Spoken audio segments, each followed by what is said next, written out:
Today we're going to go through my watch collection. For the past few years, I kind of got into watches, and I'm gonna go through each one of these watches. I'm telling you a story of how I got it and why I like it. Now, full disclosure, I am not one of these watch guys who knows everything about watches. I'm actually fairly new to this. And when I first got into watches, I was thinking, man, yeah, this is a good thing for investment. Like I can buy this watch and it'll go up and I can sell it. But as time went on, I grew a fondness for actually collecting the watch.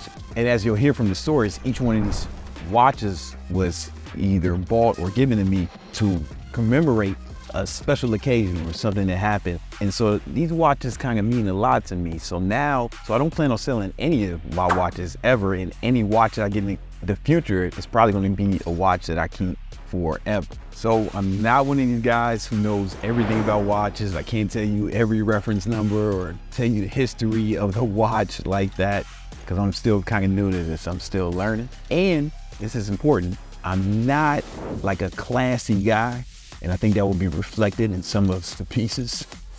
I'm kind of a douchebag.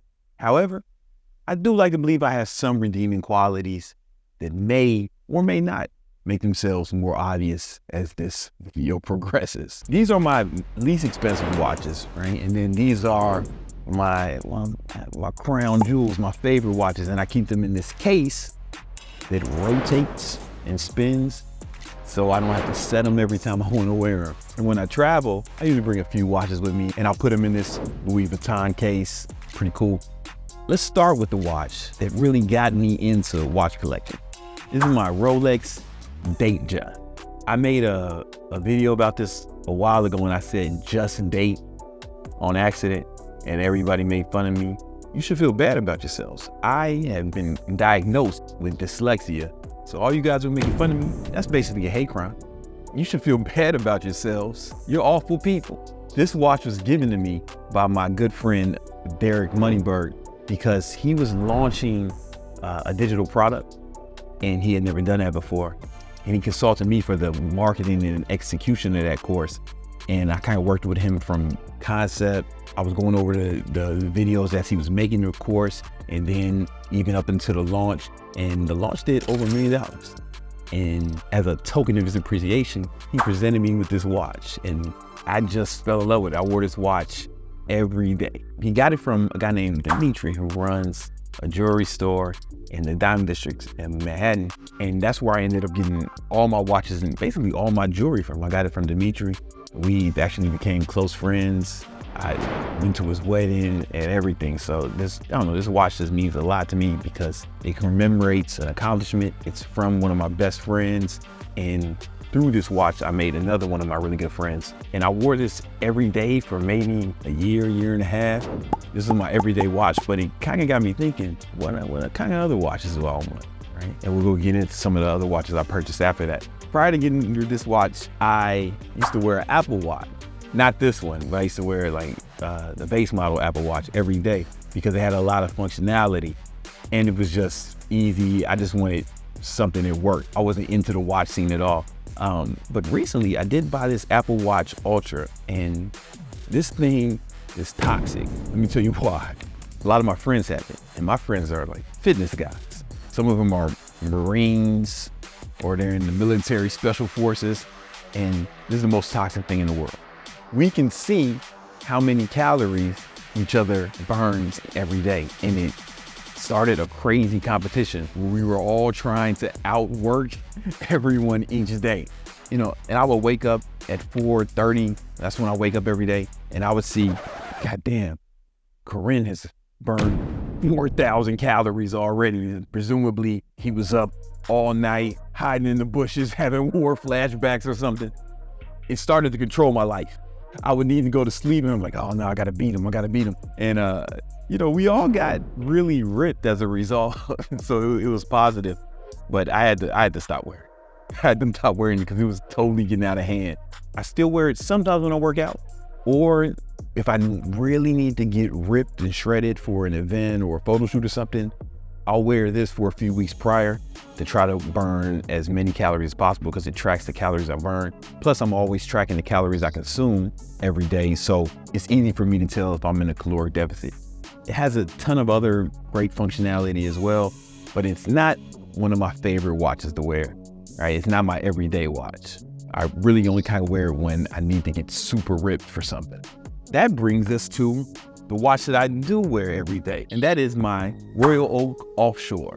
When I saw this watch, I had to have it immediately because I've never seen a watch like this. I've never seen an AP exactly like this. Now, I could be wrong, but I believe there was only like 1,000 of these made, and it was a collaboration with Alinghi Commemorative Edition America's Cup 2003.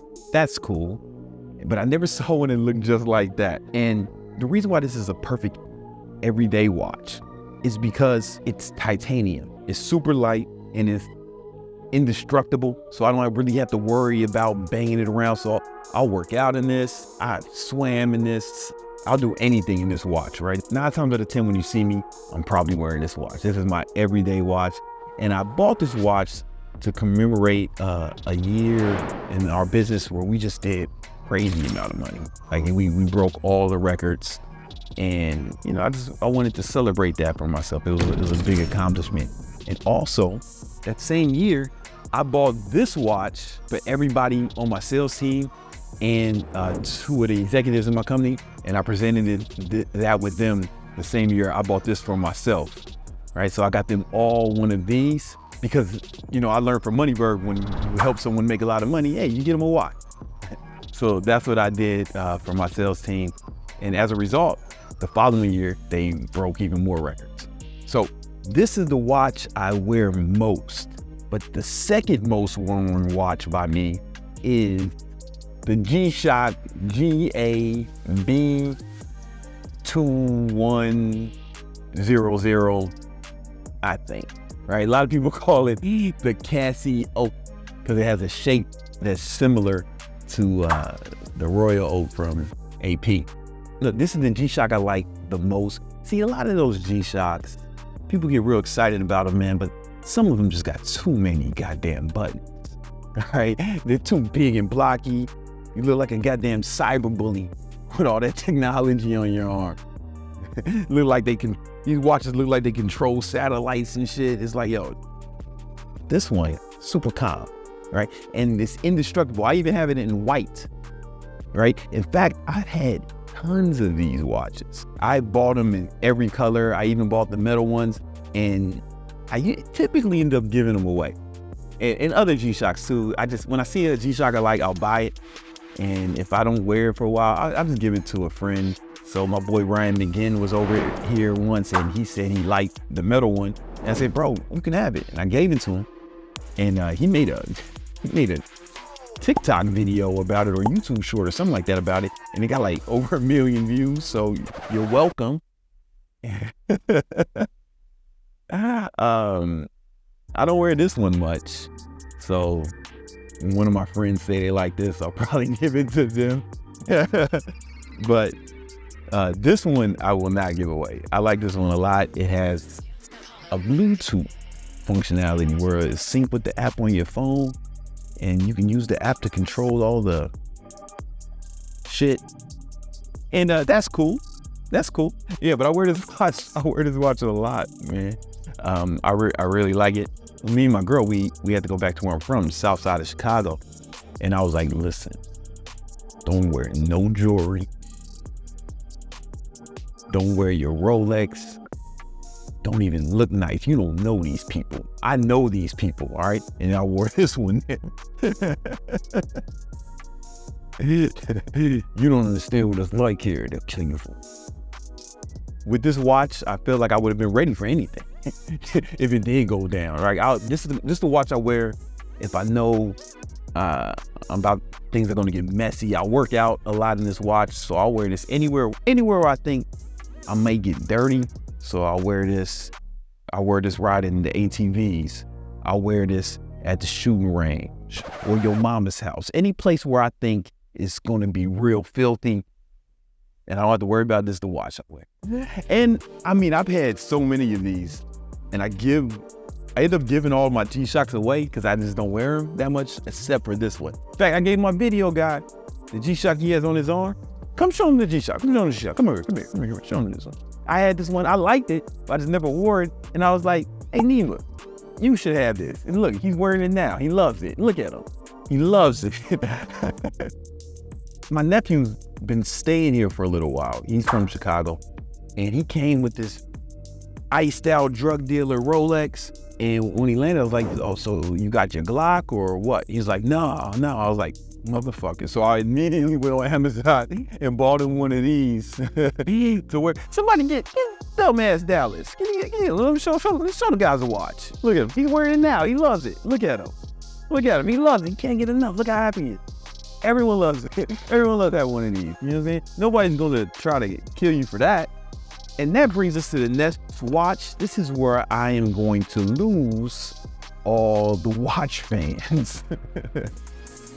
To commemorate my 40th birthday, I felt, what's a watch I can get that will really start this midlife crisis off right with a bang? I already got the young, sexy Spanish girlfriend. So that's part of the midlife crisis. I need a crazy watch that says, hey, this guy is going through something. And I thought, you know what I need? I need an iced out AP. Yeah. And I tell you what, I know the watch guys. This is where I lost you all. Love this watch. And I know you guys hate the fact that it's iced out, right? I really love it, you know? It's just the right amount of tacking for Miami, you know? And, you know, just growing up in the hood, this is the kind of watch my role models, people I looked up to, you know what I'm saying?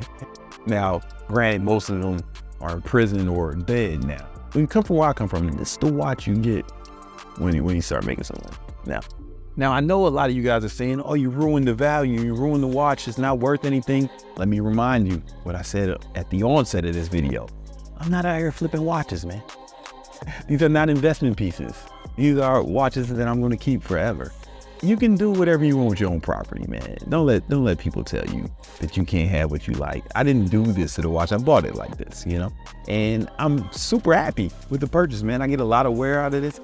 This watch, out of all of my watches, gets the most compliments.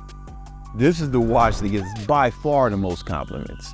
And I know a lot of you guys won't understand it, right? You won't understand why somebody would want or enjoy having a timepiece like this. And maybe you're not supposed to, right? It's definitely not for everyone to even get.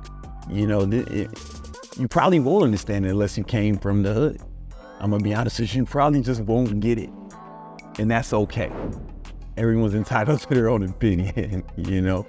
But I grew up in southside Chicago. When I was in New York, you could find me in Jamaica, Queens, Dykeman, Washington Heights. Mi gente, que lo que?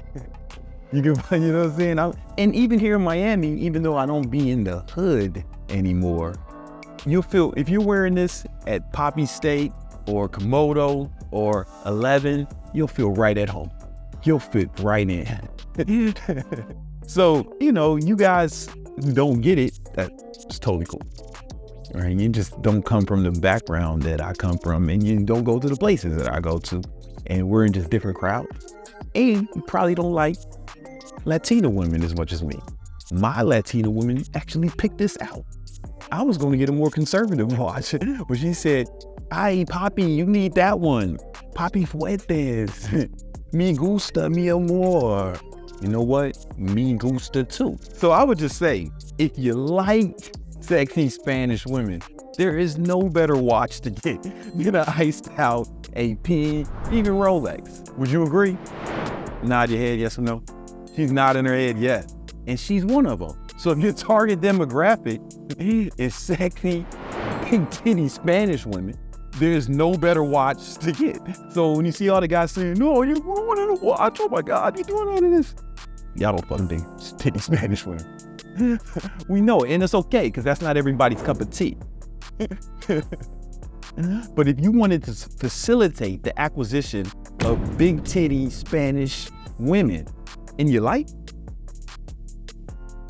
easy choice, easy choice. Am I right? Am I right? Right. You're right. She knows I'm right. These next two watches, they don't commemorate anything. Swatch came out with a collaboration with Omega, and they call it the Moon Swatch.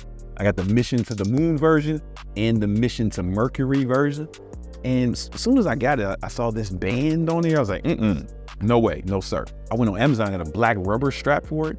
And I like the look of it. I really like the look of it. I like the chronograph. I like everything about it except for the size. I feel like it looks a little small on my wrist. You guys tell me, because I really wanted to like this thing, but it might just be too small for my big, sexy wrist. What do you think? Is it good? Bad? I don't know. It looks a little small for me, but I could be wrong. Maybe this is how it's supposed to look. However, I went in the Omega store and tried on the real Moon watch, right? Speedmaster, and it was bigger and it felt better and I liked it. So as per usual, when I don't wear a watch for a significant amount of time, I end up giving it to one of my friends. That's one of the advantages of being my friend. You end up with a lot of inexpensive watch. Now let's move on to my newest acquisition, the crown jewel of my watch collection. This is the Richard Mille RM 29. I bought this to commemorate getting 1 million YouTube subscribers. Fun fact, I was gonna get a watch to commemorate getting 1 million Instagram followers. However, we were real close to 1 million YouTube subscribers and I knew I was gonna get this. And I was like, I'm not gonna be able to afford this and another watch in the same fucking month, bro. Like I'm doing well, but I ain't got Elon Musk money. Speaking of Elon Musk, he used to wear this watch all the time. So there's pictures of Elon Musk wearing this watch. I saw Daddy 18 looking at my Latina girlfriend, Daddy 18. He used to wear this watch. I saw Kevin Hart with this watch. Basically what I'm saying is a lot of really successful guys wear this watch right before they really make it. Like they're making it, doing good, then they start wearing this watch, and then it's, oh, they're like out of here, out of this world, super duper successful. And I plan on being on the same trajectory. All right, one thing I love about this watch is how light it is. It's titanium and rubber, which is like amazing that you can charge that much for titanium and rubber. Obviously it has the open back shit, and it's got the date, and it's cool, man. Like this is the watch you wear. It's like, oh yeah, this motherfucker, he's doing it big, you know? Like I don't even wear my other jewelry when I wear this watch. I don't wear my chains, I don't wear my Cartier bracelets, none of that. I just wear this and you know what's up, you know what's up. However, again, guys know what's up, right? The ladies know what's up, the high-style watch, you know what I'm saying? Let's keep that in mind, fellas, when you're making your purchasing decision. I already got my big titty Latina girlfriend, so it's like, all right, cool. Now I can just get this something more subtle. But if you're looking to acquire big titty Latina girlfriend, then this might not be the watch, right? This might not be the watch. I was sitting courtside at the Heat game, me and Mike Rashid, and this little kid, you know, he was like maybe like a teenager or a tween or something, and he was with his family, and obviously they were doing well for themselves. They were sitting courtside at the Heat game next to me, and the little kid said, hey, that's a cool watch. Now, mind you, his dad had on a better watch, but he didn't even know because he wasn't like a watch guy. He was a kid. He just saw the diamonds and he blew up. I was like, man, your dad's watch is actually better than mine. But I understand. I understand why you think that. But yeah, this is the watch. I wear this a lot now. I know this is the watch you get. For me, it said, okay, I made it and I want to make it me, right? Because when Elon was building Tesla, he wore this. Kevin Hart was still trying to become a household name, he wore this. When Daddy Yankee was pouring gasoline on chicks, he wore this. So this marks my next level in advancement. Oh. But still, even though I love this watch, man, this is like you're wearing a lot of money on your wrist. You know what I'm saying? There's a lot of people who would through a lot of things for this. So, you know, I still wear my offshore more than anything. This watch just has a lot of memories with it. Oh, and what I forgot to say about this, it has a GMT function, meaning it has another time zone. So I keep this one on LA time because I got friends and business partners in LA.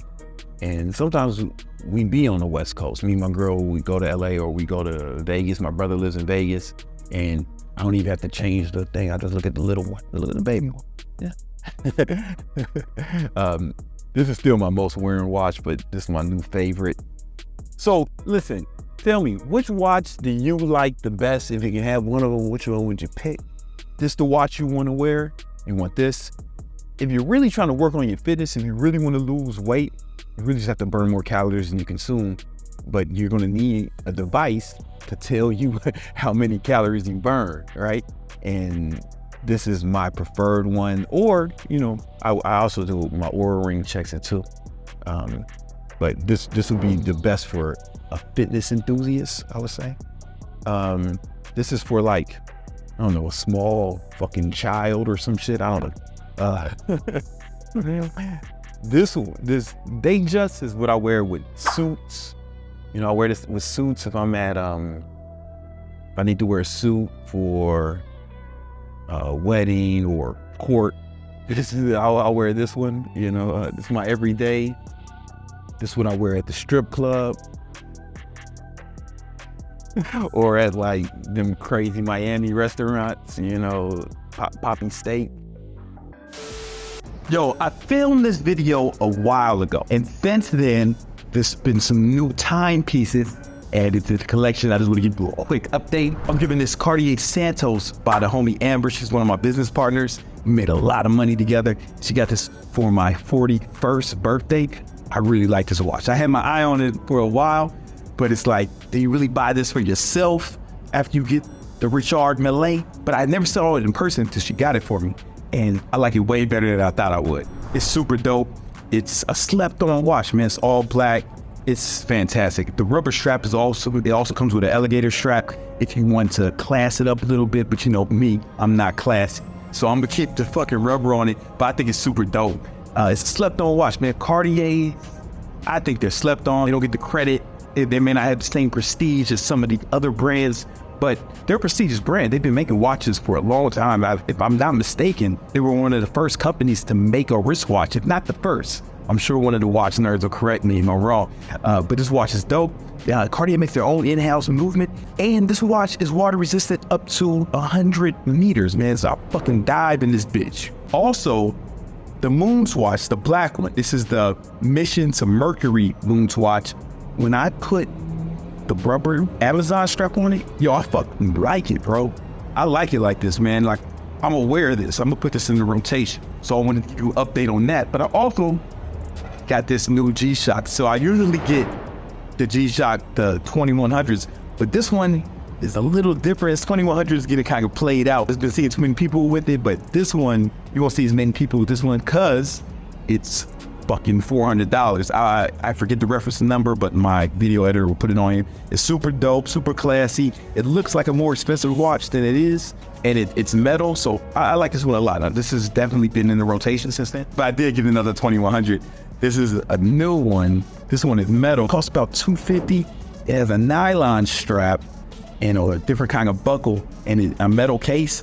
I like this one a lot. This one is super hard. The red, black, and the white, it goes really well together. And also, you won't see a lot. Like some of the other 2100s, you're gonna see them all the time. This one, you won't see all the time. So I just want to give you all an update. I got some new watches. So I learned a few things over the last few years of me collecting watches. And the advice I would give to people who are thinking about getting into watch collecting is don't buy them to speculate. Don't even think of them as investment pieces. I used to think that, definitely. But I think there's a way more meaningful way to enjoy watches. And you could be wrong if you're speculating on a watch. For example, one of my good friends, Jeremy, he went through this phase where he was buying up every AP, every offshore. He was buying factory regular, and he was kind of speculating on watches, and like all the watches he bought went down in price. And maybe they'll go back up again. but he's not getting what he wanted out of those purchases, all right? So you don't really know. Yeah, he's got a lot of APs, but how many APs do you need? You know what I'm saying? I only need 2 so far. I think there's a way to collect watches where you can extract a lot more value out of it for yourself. Is kind of what I do with the nice watches. Is I buy them to commemorate an achievement or an accomplishment, like the watch I got when I was 40, the watch I got when we broke a sales record, the watch I got when I helped one of my buddies make $1 million, the watch I got when I first got 1 million YouTube subscribers. Now, when I look at these watches, when I wear them, there's a lot more meaning attached to them, right? And I actually wear them, right? I actually wear all my watches, and I have different kind of experiences with each watch. Like my Lingy Cup Offshore, I wore that watch the first time I kissed my girlfriend, first time we had unprotected sex, you know? I was wearing that watch, and like, that's a memory that I'll cherish. I'll never forget that. I'll never forget that. And every time I look at that watch, I can remember that time. It makes the watches special is what I'm trying to say. And it's way more meaningful than just trying to flip them and make some money. And there's better ways to make money. I'd rather you speculate on something else, right? It's way better. My friend would have made way more money if he just bought leap options on some stock or something, or if he would have did way better if he just put it in the S&P 500 index fund, right? If you want to speculate on something, then I'd rather you do it in a way where, you know, when you're more likely to succeed, you know? And then most of the guys who end up flipping watches, they become kind of like, I don't know, they become dorky about this shit, and they become elitist about watches, and I don't know, it's weird. I think you should buy watches you like, and it's super special if you can buy it to commemorate something that happened in your life, some sort of achievement. And now for my next goals, I have watches attached to the goal that I want to watch. So there's a Sky Dweller I want, and it's attached to a goal. So I have to hit this goal to get that Sky Dweller. There's a Daytona I want. I have to hit the goal to hit that Daytona. I want Tech Blink Aquanaut, and I'm going to have to hit this goal to get that watch. And it adds a little something to it. It adds a little to accomplishing that goal, because I can just go buy it today if I wanted to, right? But if I have to earn it, then it's like a trophy, and it's meaningful for me. Another thing, don't go broke trying to buy watches, for sure. If you don't have the money for that watch, hey man, here's a good assortment of watches that are in anybody's price range. You know what I'm saying? If you don't have it, then set the goal to have it in a way where you can pay for it responsibly. You know what I'm saying? If you want to learn how to make enough money to get watches like this, I have tons of videos on how I did it and how I've helped other people do it.